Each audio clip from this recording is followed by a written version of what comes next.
চট্টগ্রাম বিশ্ববিদ্যালয় থেকে যে নিউজটা পাইলাম এটা তো এখন সবাই সামনে। ২৬ জনের মধ্যে ২৪ জনই হচ্ছে ছাত্র শিবির। ভাবা যায়? আপনারা খুব অবাক হয়েছেন? আমি কিন্তু খুব একটা অবাক হই নাই। এরকম ফলাফল হবে এটা জানতাম। এই যে আবার নির্বাচনের ফলাফল পাবেন আগামীকাল সকালে রাজশাহী বিশ্ববিদ্যালয়ের, ওইখানেও একই ফলাফল পাবেন। যেখানেই নির্বাচন হোক না কেন এখন ওই শিবিরেরই জয় হবে, বারবার জয় হবে। আর এই জয়টা তারা কি হঠাৎ করে পাইছে? এটা কি কোনো দুর্ঘটনা? না না না, এটা কোনো দুর্ঘটনা না। রাজনীতিতে দুর্ঘটনা বলে কোনো কথাই নাই ভাই। রাজনীতিতে যদি কোনো ঘটনা ঘটে এটা বুঝা নিবেন এটা পরিকল্পিত। হ্যাঁ, আগে থেকেই পরিকল্পনা করা হয়েছে, যার জন্য এই ঘটনাটা ঘটছে। আজকে যেভাবে পাস করতেছে ভূমিধস বিজয় যাকে বলে, এই বিজয় যে আসতেছে এটা কিন্তু ১ বছর আগে বা আজ থেকে ১৫ মাস আগেই ওনারা বুঝতে পারছিল, আমরা হয়তো বুঝি নাই, আমাদের বুঝতে সময় লাগছে। আর ওনারা এত অ্যাডভান্স বুঝতে পারছে বলেই আজকে রাজনীতিতে ওনারা অনেক দূর আগায় আছে, অন্যরা অনেক পিছায় আছে। আর যারা এই অ্যাডভান্স বুঝতে পারে যে ১ বছর পর কি হবে অথবা ৫ বছর পর কি হবে, তারাই হচ্ছে খাতারনাক খেলাড়ি ভাই। হ্যাঁ, খাতারনাক খেলাড়ি এই রাজনীতির মাঠের। এদেরকে হারানো খুব কঠিন। দেখেন, মধ্যপন্থী রাজনীতি বলতে রাজনীতিতে কোনো কিছুই নাই। ওই যে অনেকে বলে না আমরা মধ্যপন্থী। ভাই, কিসের মধ্যপন্থী? আপনি রাস্তা দিয়ে যখন চলবেন রাস্তার বামে যাবেন অথবা ডানে যাবেন, মাঝখান দিয়ে হাঁটতে পারবেন না। মাঝখান দিয়ে হাঁটতে গেলে অ্যাক্সিডেন্ট হবে। আর মাঝখানে তো থাকে ডিভাইডার, ডিভাইডারের উপর দিয়া হাঁটা নিষেধ, হাঁটা যায় না। আপনাকে যে কোনো একটা সাইড নিতে হবে। এই যে বলে না রাজনীতিতে ওরা বাম দল, ওরা ডান দল। ভাই, বাম আর ডান ঠিক আছে, কিন্তু মধ্যপন্থী ঠিক নাই। আপনি বামের জন যদি ডাইনে যাইতে চান, ফুট ওভার ব্রিজ করে ডাইনে চলে যেতে পারবেন ওই রাস্তাতে, ওই ফুটপাতে। আবার যদি আসতে চান ওই ফুট ওভার ব্রিজ করে আসতে পারবেন, কিন্তু মাঝখান দিয়ে হাঁটতে পারবেন না। মধ্যপন্থী বলতে কোনো দল নাই। মধ্যপন্থী দলের একটা বিরাট প্রবলেম আছে। তাদের বিরাট প্রবলেমটা কি? ওরা না বলতে পারে ইসলামের কথা মন খুইলা, হ্যাঁ, যে আমরা ইসলাম পক্ষের দল, এরকম বলতে পারে না। আবার এটাও বলতে পারে না যে আমরা ওয়েস্টার্ন কালচারে বিশ্বাস করি, এটাও বলতে পারে না। দুইটা ব্যালেন্স করে চলতে চায়।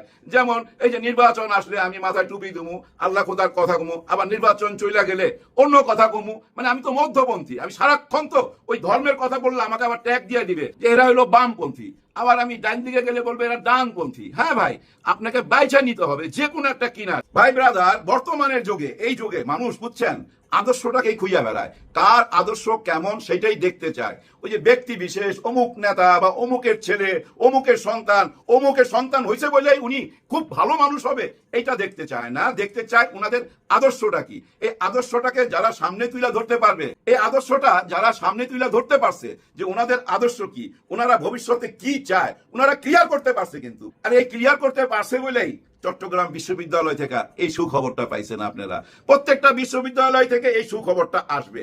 এখন কথা হইলো বারবার কিভাবে ওরা জিতা যাইতাছে, কেন জিতা যাইতাছে, কারণ কি? শুধু ভালো কাজ করছে, ভালো ব্যবহার করছে এই জন্য সব বিশ্ববিদ্যালয় সব ছাত্রই কি শিবির করে? নিশ্চয়ই না। এখানে ছাত্র দল আছে, ছাত্রলীগও তো আছে। ছাত্রলীগের তো সবাই ভাইগা যায় নাই ভাই। ছাত্ররা ক্লাস করতেছে, লেখাপড়া করতেছে, তাই না? হয়তো যারা অপরাধ করছে আর যারা পালায়া গেছে তারা হয়তো নাই, কিন্তু ৯০-৯৫ ভাগই তো আছে। তাদের ভোটগুলা কোথায় গেল? তাদের ভোটগুলা কেন ছাত্র দলকে দিল না?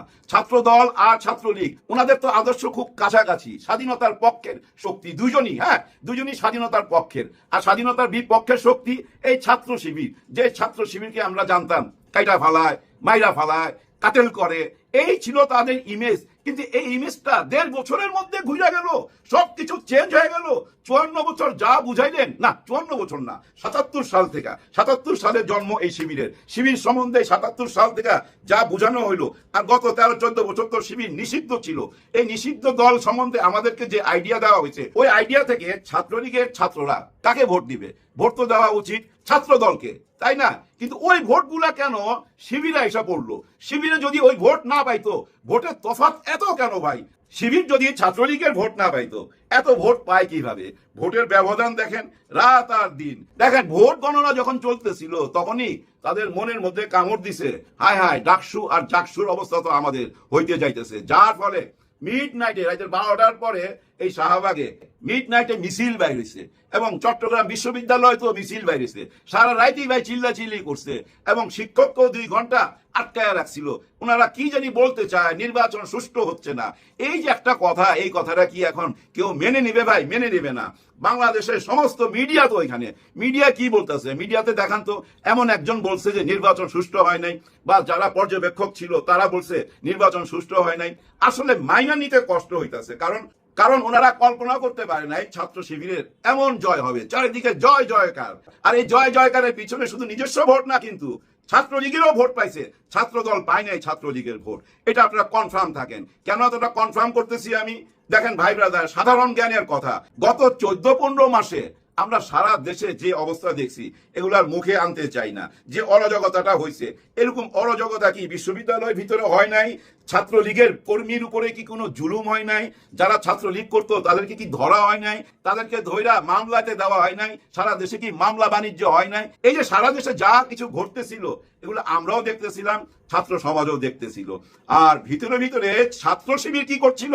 ওনারা কিন্তু যে কোনো উপায় হোক ওই ছাত্রলীগের কর্মীটাকে সেভ করার চেষ্টা করছে এবং মারামারি গন্ডগোলের মাঝখানে দাঁড়াইছে, দেওয়াল হয়ে দাঁড়াইবার চেষ্টা করছে, দুই দলকে বুঝাইবার চেষ্টা করছে। এতে ছাত্রলীগ বুঝা ফেলাইছে যে আমরা সবচেয়ে বেশি নিরাপদ থাকবো যদি ছাত্র শিবির ক্ষমতায় আসে, তাইলে আমরা নিরাপদ, এটা বুঝা নিছে কিন্তু। এবং ওরা এটাও বুঝছে, ওরা তো ভাই সাধারণ কেউ না, বিশ্ববিদ্যালয়ের ছাত্র।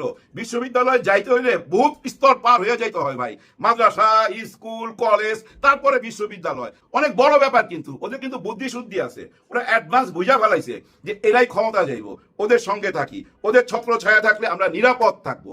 এখন প্রশ্ন হচ্ছে, এই ছাত্ররা যারা শিক্ষিত তারাই শুধু বুঝতেছে, দেশের মানুষ কি বুঝতেছে না? হ্যাঁ ভাই, সারা দেশের মানুষ ওই একই জিনিস বুঝতেছে, না বুঝার কিছু নাই। এটা বুঝার জন্য রকেট সায়েন্স জানার দরকার নাই তো, সাধারণ জ্ঞানের কথা। আমি কি দেখতে পাচ্ছি? আমার ভাই ব্রাদারের উপরে জুলুম হচ্ছে। আচ্ছা, এই জুলুম তো আগামীতে আরো বেশি হবে যদি তারা ক্ষমতায় আসে। এখনই এরকম জুলুম করে, ক্ষমতায় এসে যদি আরো জুলুম চালায় দেয়, আরো জুলুম বাড়ায় দেয়, ভয়ের ব্যাপার না ভাই? তার মানে কি ক্ষমতায় যারা যাবে তাদের সঙ্গেই থাকি, তারা আমাদেরকে শেল্টার দিবে, তারাই আমাদেরকে সেভ করবে। এটা ভাই সাধারণ কনসেপ্ট মাথার মধ্যে চলে আসে মানুষের, আর আসে বইলাই কিন্তু এই বিশ্ববিদ্যালয়গুলোতে এরকম জয় জয়কার। এখন অনেকেই বলার চেষ্টা করবে, আরে রাখেন, বিশ্ববিদ্যালয় এরকম হয়েছে তো কি হয়েছে? দেশের নির্বাচন, জাতীয় নির্বাচন এত সাধারণ ব্যাপার না, ওইখানে গেলে দেখবেন খেলা দেখায় দুমু। আরে ভাই, কি খেলা দেখাবেন? আপনারা তো পয়রা গেছেন খাতারনাক খেলাড়িদের হাতে। হ্যাঁ, খাতারনাক খেলাড়ি। এই যে একটু আগে বললাম, রাজনীতিতে অঘটন বলতে কিছু নাই। যদি অঘটন ঘটাই যায় তাহলে আপনি বাজি লেগে, একদম বাজি লেগে বইলা দিতে পারেন যে ভাই এটার পিছনে বড় কোনো পরিকল্পনা ছিল। এই যে শেখ হাসিনা যেমন চইলা গেল, হঠাৎ করে কি চইলা গেল? না না, এর পিছনে ম্যাটিকুলাস ডিজাইনের একটা প্ল্যান ছিল। এটা তো বারবার আমরা শুনছি, এটা ফেলে দিবেন না ভাই। ওই প্ল্যানের মধ্যেই দেশ চলতেছে, ওই ডিজাইনের মধ্যে দিয়ে এই দেশ চলতেছে। দেশের কর্তা, বর্তমান কর্তা আমাদের কথা দিছে না যে বিচার হবে, সংস্কার হবে, তারপরে নির্বাচন হবে এবং তার আগে জুলাই সনদপত্রের ঘোষণা হবে। এই 3টা কথা তো দিছে আমাদেরকে, এই 3টা কথাই তো পালন করতে হবে। একটা কথা বাদ যাবে এই 3টা থেকে, কোনো কাজ হবে না, কেউ কিচ্ছু করতে পারবেন না। এই আগামীকালই আপনারা বুঝতে পারবেন, আগামীকাল যে জুলাই সনদপত্র ঘোষণা দিতে যাচ্ছে এর মধ্যে আপনারা সবকিছু ক্লিয়ার হয়ে যাবেন। কিন্তু এই ক্লিয়ার হওয়ার পরে দেখবেন দেশে একটা বড় ঢেউ আসবে, সুনামি আসবে, ঝড় আসবে। ওই ঝড়টাকেও সামাল দিতে হবে। ওই ঝড়টা কি জানেন? ওই ঝড়টা হলো কিছু দল, হ্যাঁ কিছু দল মেনে নিবে না, এই জুলাই সনদপত্র মেনে নিবে না। তখন ওরা কি বলবে জানেন? আমরা একমত হয়েছিলাম কিন্তু আমরা তো নোট অফ ডিসেন্ট দিছিলাম, তারপরেও কেন এটা এখন সামনে আনা হইলো? আমরা তো এগুলো সবকিছু করবো সংসদে যায়, এখন কেন? আমরা তো এই ব্যাপারে নোট অফ ডিসেন্ট দিয়ে রাখছি। নোট অফ ডিসেন্টটা কি জানেন? এটা হলো যে আপনি একটা প্রস্তাব দিলেন, আমি একটা প্রস্তাব দিলাম, উনি একটা প্রস্তাব দিল। এই 3টা প্রস্তাবের মধ্যে আমি বললাম ঠিক আছে আমি একমত, কিন্তু এই ব্যাপারে আমার কিছু লিখিত বক্তব্য আছে যা আমি পরে পেশ করব। এই মুহূর্তে আমি একমত কিন্তু পুরোপুরি একমত না। আমার নোট অফ ডিসেন্ট দেওয়ার পর আমরা এটা বিবেচনায় আনবো, সবাই বৈশা ভবিষ্যতে, মানে মাইনা নিছি কিন্তু এটা পালন করা হবে, বাস্তবায়ন করা হবে ভবিষ্যতে। ওই ভবিষ্যতের কথা কেউ মানবে না তো ভাই, মানতে পারে না। মাইনা না নিলে তারা কি করবে? আন্দোলন করবে, রাস্তায় নামবে। রাস্তায় নামার পর দেশের জনগণ যদি তাদেরকে সাপোর্ট দেয় কোনো অসুবিধা নাই, আর দেশের জনগণ যদি সাপোর্ট না দেয় তখন কি হবে? এই আন্দোলনে নামার পর যদি আন্দোলনটা কোনো কারণে সফল না হয় তাহলে ভাই আরো বড় বিপদ সামনে, এটা বুঝা নিয়েন। আপনাদের সবাই বুঝতে হবে খাতারনাক খেলাড়িদের হাতে দেশ চলে গেছে। হ্যাঁ ভাই, এই খাতারনাক শব্দটা নেগেটিভ অর্থে না, যারা আসলে পাক্কা খেলোয়াড়, এই খাতারনাক শব্দটা আবার নেগেটিভ অর্থে নিয়েন না, এটা খুব পজিটিভ অর্থে, খুব ভালো খেলোয়াড় যারা আসলে খেলতে জানে। ভাই ব্রাদার, একটা জিনিস মনে রাখবেন, দেশপ্রেমিক মানুষ সব জায়গায় আছে, আমাদের জনগণের সাথেও আছে, এবং এই দেশ যারা পরিচালনা করে, এই দেশ যারা রক্ষা করে, তাদের ভিতরেও আছে, সব জায়গায় আছে দেশপ্রেমিক মানুষ। এই দেশের জনগণ সত্যিকারের একজন নেতা খুঁজতেছে ভাই, সত্যিকারের একজন নেতা। আর সত্যিকারের নেতা কে জানেন? সে নেতা হইতে পারে না যে আদর্শ খুঁজা বেড়ায়, আর সত্যিকারের নেতা সে কোনোদিন হইতে পারে না যে আদর্শ খুঁজা বেড়ায়। সত্যিকারের নেতা হয় সেই যে আদর্শ জন্ম দিতে পারে, নিজে আদর্শ জন্ম দিতে পারে। ডাক্তার শফিকুর রহমান স্যারের কথা খুব মনোযোগ দিয়ে শুনবেন, উনি কিন্তু আদর্শ জন্ম দেয় ভাই। উনার যে একটা আদর্শ আছে, সে আদর্শ নিয়ে তো জামাতে ইসলাম, ছাত্র শিবির উনারা চলতেছে, কিন্তু উনার কথার মধ্যে আদর্শ জন্ম দেয়। উনি বলছে না এই দেশে দুর্নীতি মুক্ত করতে হবে, এইটাই ছিল উনার বড় চাওয়া। একটি দেশ যখন দুর্নীতি মুক্ত হয়ে যায় না, সেই দেশই ভাই উন্নতি করতে পারে। দুর্নীতি মুক্ত না হলে কোন দেশ কোনোদিন কোনো কিচ্ছু তো উন্নতি করতে পারবে না। দুর্নীতি মুক্ত একটা বাংলাদেশ চাই, আর কিচ্ছু চাওয়ার নাই। ডাক্তার শফিকুর রহমান স্যার আমাদেরকে কথা দিছে দুর্নীতি মুক্ত একটা বাংলাদেশ দিবে। সেই দুর্নীতি মুক্ত একটা বাংলাদেশের অপেক্ষায় রইলাম, আর অপেক্ষায় রইলাম আগামীকাল শুক্রবার জুলাই সনদপত্রের ঘোষণা। এই ঘোষণা আসার পরে আবার ঝড় আসবে, কিন্তু মনে রাখবেন ঝড়ের পরে নীল আকাশ দেখতে অনেক সুন্দর। খেয়াল করে দেখবেন, যখন সাইক্লোন হয়ে যায়, ঝড় হয়ে যায়, বৃষ্টি হয়ে যায়, তারপরে রাস্তায় বাইরে দেখেন ডালপালা ভাঙা পড়ে রয়েছে, কিন্তু সমস্ত আকাশ পরিষ্কার, গাছপালাগুলো একদম সবুজ। ঝড়ের পরে নীল আকাশ দেখতে অনেক সুন্দর। ওই নীল আকাশের অপেক্ষায় রইলাম। সবার জন্য সবাই দোয়া করবেন। আল্লাহ হাফেজ।